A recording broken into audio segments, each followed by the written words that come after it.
किसी की नहीं सुनेगा ईरान और न सुन रहा है। रिपोर्ट यह है कि ईरान ने आधिकारिक तौर से तुर्की, इजिप्ट और मीडिएशन करवाने वाले देशों को डायरेक्ट कह दिया है कि हमें बात ही नहीं करनी, हमें आपके मीडिएशन की जरूरत नहीं है और हमें अमेरिका का अब कोई मैसेज नहीं आना चाहिए। अरे बाप रे, ऐसा लग रहा है कि सुपर पावर है ईरान। देखिए, जजमेंट पास नहीं कर रहा हूं, टोन तो ईरान की यही है कि सुपर पावर ईरान है भाई। और जहां पूरी दुनिया में ईरान की एम्बेसियां हैं, सब ऐसे मजे ले रही हैं।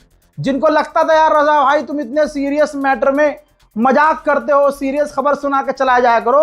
अबे भैया, रजाग्राफी तो ईरान को भी पसंद है। मेरा अंदाज ईरानियों ने भी अपना लिया है। एम्बेसी कहाँ की है देख लो, ये एम्बेसी है जिम्बाब्वे की। डोनाल्ड ट्रंप ने जो ट्वीट किया था और धमकी दी थी कि अगर हमारी बात नहीं मानी तो हम ईरान में सब कुछ उड़ा देंगे, और गाली गलौज करी थी और कहा था जोर देकर कि ईरान तुरंत स्ट्रेट ऑफ हॉर्मुज खोल दे। उस पर जिम्बाब्वे ने ट्वीट किया और और कहा कि वी लॉस्ट द कीज। मतलब जिम्बाब्वे ने कहा कि भाई साहब, स्ट्रेट ऑफ हॉर्मुज की चाबी हमसे खो गई है। साउथ अफ्रीका ने रिट्वीट करके कह दिया कि खामोश, चाबी जो है फ्लावर पॉट यानी गुलदस्ते के नीचे है। फिर आंख मारी है, कहा है कि जस्ट ओपन फॉर फ्रेंड्स, यानी चाबी गुलदस्ते के नीचे चुपके से रखी है और रास्ता खुला हुआ है और उस चाबी का इस्तेमाल सिर्फ दोस्त कर सकते हैं। लेकिन मेरे भाई, जहां पूरी दुनिया में ईरान की एम्बेसी बजा रही है रजाग्राफी की तरह सबको, और खासकर अमेरिका, इजराइल को, मेरे दोस्तों उसमें पूरा नंबर गया है हैदराबाद में ईरानी कॉन्सुलेट को। भाई 10 के 10 नंबर दे रहा हूं इसे। क्या ही मीम बना दिया भाई। ये देखिए, हैदराबाद की ईरानियन कॉन्सुलेट ने लिखा, पहले एक फोटो शेयर किया जिसमें डोनाल्ड ट्रंप और उसकी फौज नमाज पढ़ रही है और कहा कि देयर इज ऑयल इन जन्ना, यूएस मिलिट्री। समझ लो, यानी अगर ऐलान कर दिया जाए कि जन्नत में तेल मिलेगा तो अमेरिका की फौज और डोनाल्ड ट्रंप नमाजी बन जाएंगे। ये देखिए आर्मेनिया की एम्बेसी ने क्या खेला है। आर्मेनिया की एम्बेसी ने अमेरिका के जहाजों का मलबा तस्वीर में शेयर किया है और दिखाया है कि पीछे, उसी मलबे के पीछे डोनाल्ड ट्रंप भाषण दे रहा है। सब कुछ जला हुआ है, खाक में है, और ट्वीट भी कर रहा है वी वॉन, यानी हालत पतली है, बुरा हाल है, डोनाल्ड ट्रंप का बेड़ा गर्क है, लेकिन बुरी हालत में बस वो रट्टा लगा रहा है कि मैं जीत गया हूं।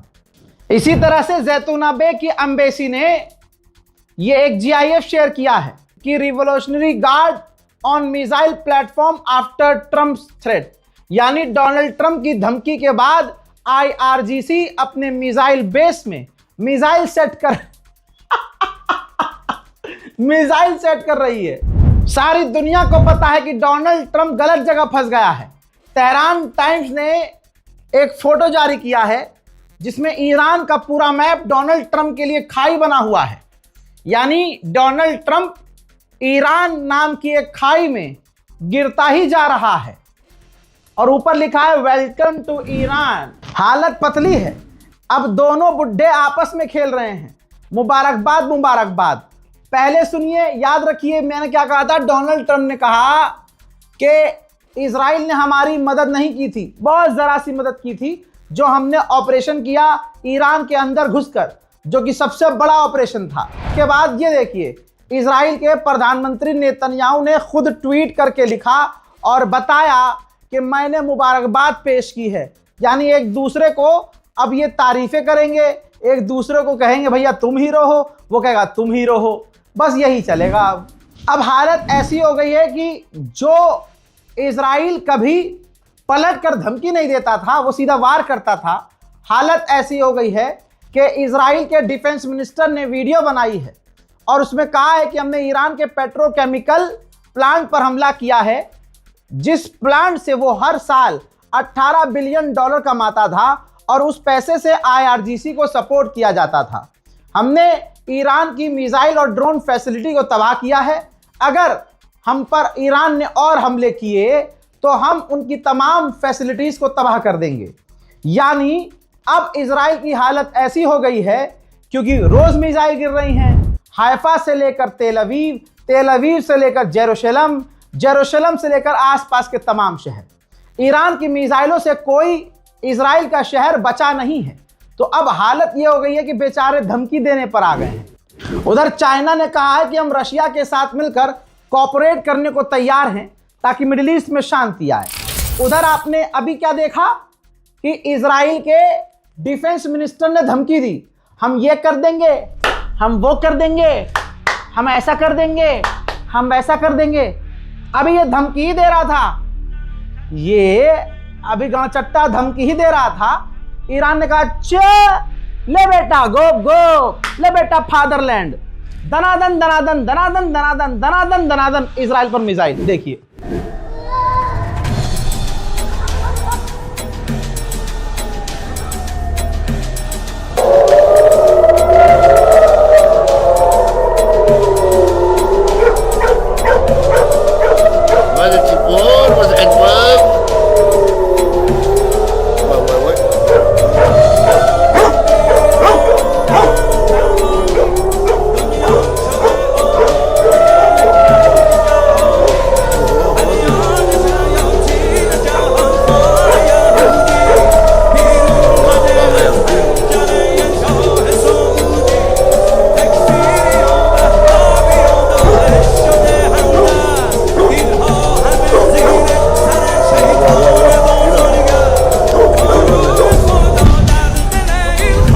डोनाल्ड ट्रंप धमकी देकर सो गया कि हम ये कर देंगे, हम वो कर देंगे, हम पूरा ईरान मिटा देंगे।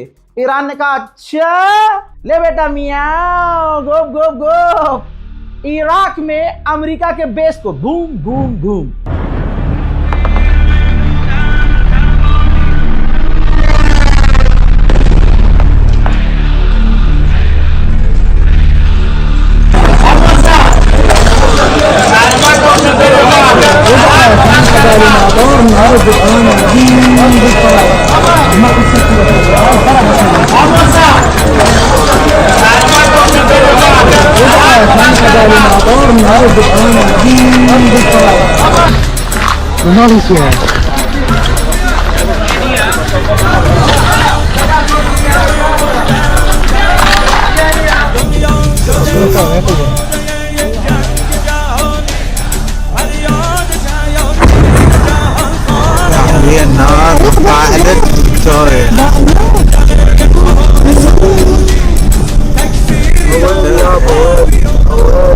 ईरान के फॉरेन मिनिस्टर के प्रवक्ता ने धमकी जो दी है, इसे कहते हैं धमकी देना। इंसानियत के दायरे में रहकर और बहुत तमीज से ईरानी विदेश मंत्रालय के प्रवक्ता के द्वारा धमकी यह दी गई कि अगर हमारे किसी फैसिलिटी पर अब दोबारा हमला हुआ तो पूरे खत्ते में, पूरे इलाके में, पूरे गल्फ में अमेरिका से जुड़ी हुई कोई भी कंपनी होगी, हम उसे उड़ा देंगे। हम ये जानबूझकर नहीं कर रहे हैं, हम ये मजबूरी में कर रहे हैं। हम अपना सेल्फ डिफेंस कर रहे हैं और हमारी धमकी को धमकी मत समझना, हम ये करेंगे। ईरान की ताकत को कोई समझ नहीं सकता, उसके सबसे बड़े दो दुश्मन नहीं समझ पाए। 3 दिन की जंग समझ रहे थे, हराम के पिल्ले 35 दिन से फंसे हुए हैं। अभी कल ही ये रिपोर्ट मैंने पढ़ी थी और आपको बताई थी, जिसमें इजराइल ने कहा था कि ईरान के पास 2500 मिसाइलें बची हैं, सिर्फ और सिर्फ 2500। और अगले 12 घंटे के अंदर इजराइल के ही अखबार में इजराइल का बयान छपा ऑफिशियल का कि हमें नहीं पता कि ईरान के पास कितनी मिसाइलें हैं, हमें नहीं पता कि ईरान के पास कितने हथियार हैं। अल्लाह की कसम, अल्लाह की कसम, ये ताकत ईरान के पास कहां से आई है, ये कौन सी ताकत है ईरान के पास, मुझे नहीं पता, लेकिन मजा बहुत आ रहा है। और अंधभक्तों, फादरलैंड की नाजायज औलादों, फटे हुए गुब्बारों की गलतियों, ए अनचाही औलादों, ए गंदी कोख से पैदा हुए अंधभक्तों, तुम सगे हो सकते हो किसी के, साला जिसके साथ नहीं हो सो नहीं हो, लेकिन जिसके साथ होने का दावा करते हो, फादरलैंड बोलते हो, उसके लिए कुछ करते नहीं। अरे अगली फ्लाइट इजराइल की पकड़ो और इजराइल की सेना में भर्ती हो। क्या इजराइल पिछवाड़े में डंडा करके मुझसे बाहर कर देगा? इजराइल नहीं रखे, क्योंकि वो भी तुम्हारी औकात जानता है। सबसे बड़ी धमकी तो ईरान की ये हो गई, ईरान ने कहा कि अगर अमेरिका इजराइल जंग को और आगे बढ़ाते हैं तो स्ट्रेट ऑफ हॉर्मुज तो भूल जाइए, जो शिपिंग के दूसरे रास्ते हैं वो भी खतरे में पड़ जाएंगे। मेरे दोस्तों, ईरान ने यह सबूत जारी किया है कि हमने अमेरिका के लूकस एडवांस ड्रोन को मार गिराया है। अब तक हमने 163 से 165 अमेरिका और इजराइल के ड्रोन्स को मार गिराया है। उधर ईरान के नेवी कमांडर ने कहा है कि अब स्ट्रेट ऑफ हॉर्मुज पहले जैसा कभी नहीं रहेगा, खासकर अमेरिका और इजराइल के लिए, और इसकी तैयारी हम पहले कर चुके हैं। तवज्जो चाहूंगा, अभी 3-4 दिन पहले आपको यह खबर कंफर्म हुई कि इजराइल ने ईरान के नेवी चीफ को कत्ल कर दिया। मुझे बताओ कोई खतरा कम हुआ ईरान से? मुझे बताओ तुमने ईरान के टॉप के लीडर को असैसिनेट किया। मुझे बताओ ईरान की रिजीम, ईरान की गवर्नमेंट गिर गई। अरे सुअर की नस्लों, कोई तो मुझे बताओ कि ये जो नेवी तुमने मार दिया था ऑफिसर, अब ये दूसरा ऑफिसर जो आया है उसने तो और बड़ी धमकी दे दी। बताओ, तुमने ईरान के टॉप से टॉप, मानते हैं तुम्हारी टॉप से टॉप लीडर मार दिया। तुमने supreme leader Ayatollah Syed Ali खामनाई को शहीद कर दिया। तुमने लगभग तमाम टॉप ऑफिसर्स को कत्ल किया। लेकिन मुझे बताओ, ईरान टस से मस हुआ, क्योंकि बुनियाद जिसकी करबला हो, यजीद उसका कुछ नहीं बिगाड़ सकता। ईरान ने लगातार इजराइल पर कई सारे ड्रोन लॉन्च किए थे। देखिए,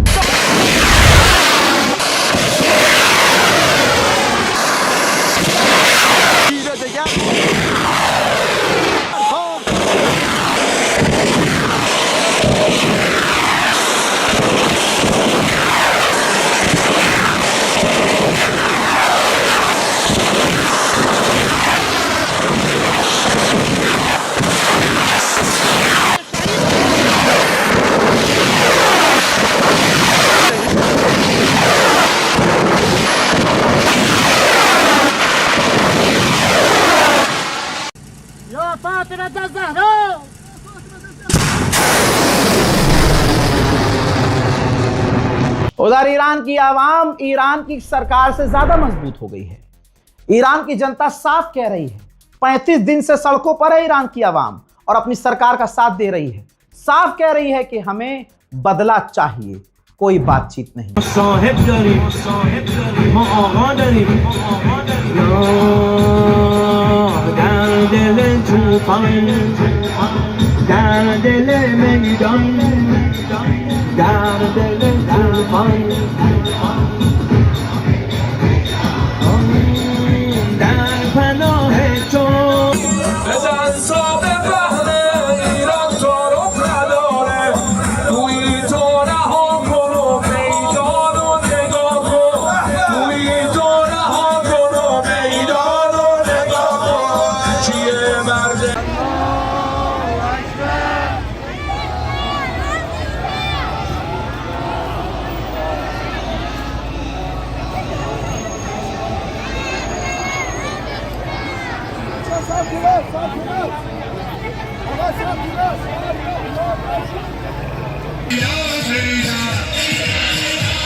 अब अमेरिका के खुद के 2 सेनेटर्स ने कहा है कि ईरान पर बौखला गया है डोनाल्ड ट्रंप, वहां के सिविलियंस को मारने की धमकी दे रहा है ट्रंप, ये इंटरनेशनल लॉ का उल्लंघन कर रहा है ट्रंप और अमेरिका की इमेज खराब कर रहा है ट्रंप। अब IAEA के चीफ ने एक पॉडकास्ट में कहा, ईरान के पास जितना यूरेनियम है या फिर यूरेनियम का पार्ट भी है, तो उससे बहुत सारे परमाणु वॉरहेड बनाए जा सकते हैं।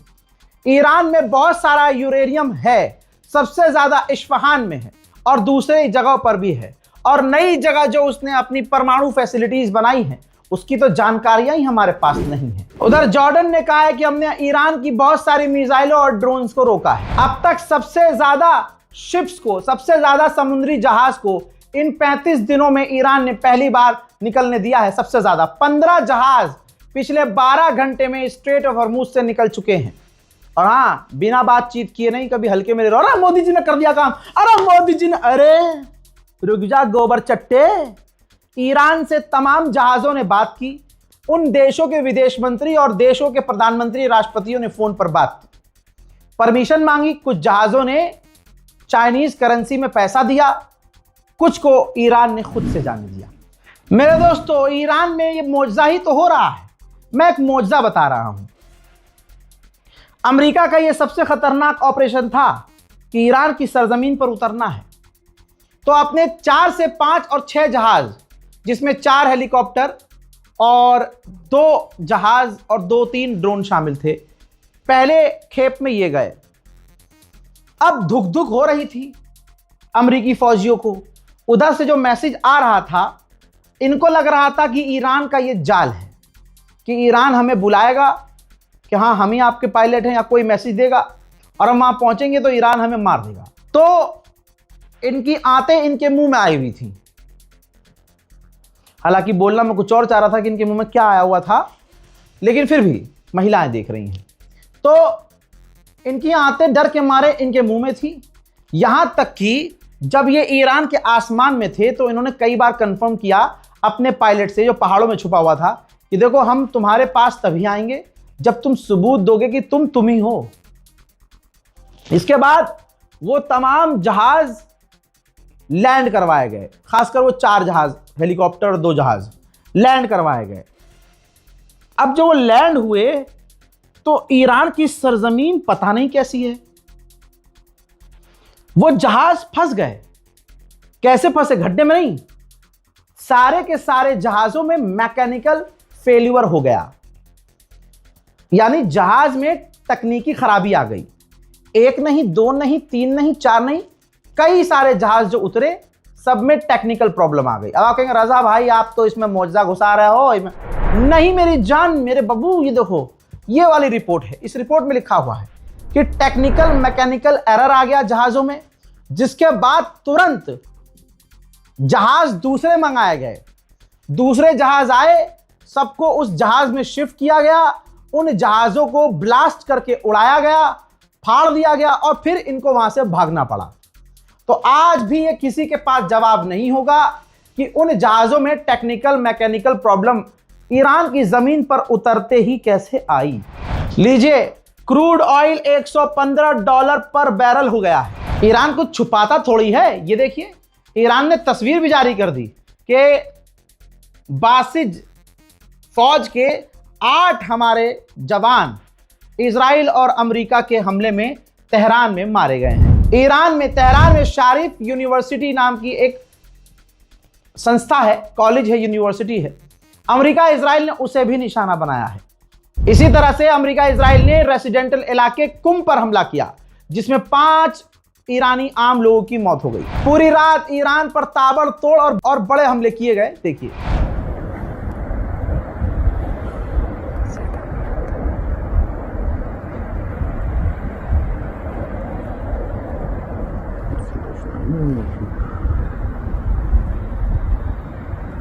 मेरे दोस्तों आगे क्या होगा नहीं पता। चैनल को सब्सक्राइब कर लीजिएगा। हमारे जो लाल बटन आता है ना सब्सक्राइब का, वो मजा लेने के लिए नहीं है। जब तुम बटन दबाते हो जाकर वोट के लिए, किसी का भी दबाओ, पहुंचता एक पार्टी को है। यहां पर आपको वही करना है, कोई और बटन नहीं दबाना है। आप सोचिए, यहां बटन दबाएंगे रजाग्राफी अनस्क्रिप्टेड का, तो सिर्फ रजाग्राफी अनस्क्रिप्टेड ही सब्सक्राइब होगा। तो आप जहां दबा कर आते हो बटन, वहां सही जगह नहीं जाता। तो कम से कम जहां सही जगह आ रहा है फायदा, तो भाई सब्सक्राइब कर लीजिए ना। लाल बटन लाल रंग का इसीलिए है कि किसी की आंखें कमजोर हो तो वो भी देख ले। और मुझे पूरा यकीन है कि आप सबको नजर आता होगा। घर के बुजुर्ग, घर के मामू, चचा, दादा, दादी, अम्मा, खाला, जो घर के वो बुजुर्ग हैं जिनको मोबाइल चलाना, टीवी चलाना नहीं आता, वो अपने बच्चों से कहते हैं रजाग्राफी लगा दी, अरे रजाग्राफी लगा दो बेटा, बेटा रजाग्राफी लगा दो। उन बुजुर्गों से मेरी अपील है कि अपने बच्चों से कह दीजिए कि रजाग्राफी लगाते तो हो, जरा ये जो बोल रहा है वो कर दो, बेचारा इतनी मेहनत करता है। सब्सक्राइब, हाँ जो ये कह रहा है सब्सक्राइब, हाँ जो भी क्राइब करने वो कह रहा है, अब कर दो। अगर आप अपने बच्चों से जिनसे लगवाते हो वीडियो, उनसे ये बात कह देंगे तो मुझे थोड़ा सपोर्ट मिल जाएगा।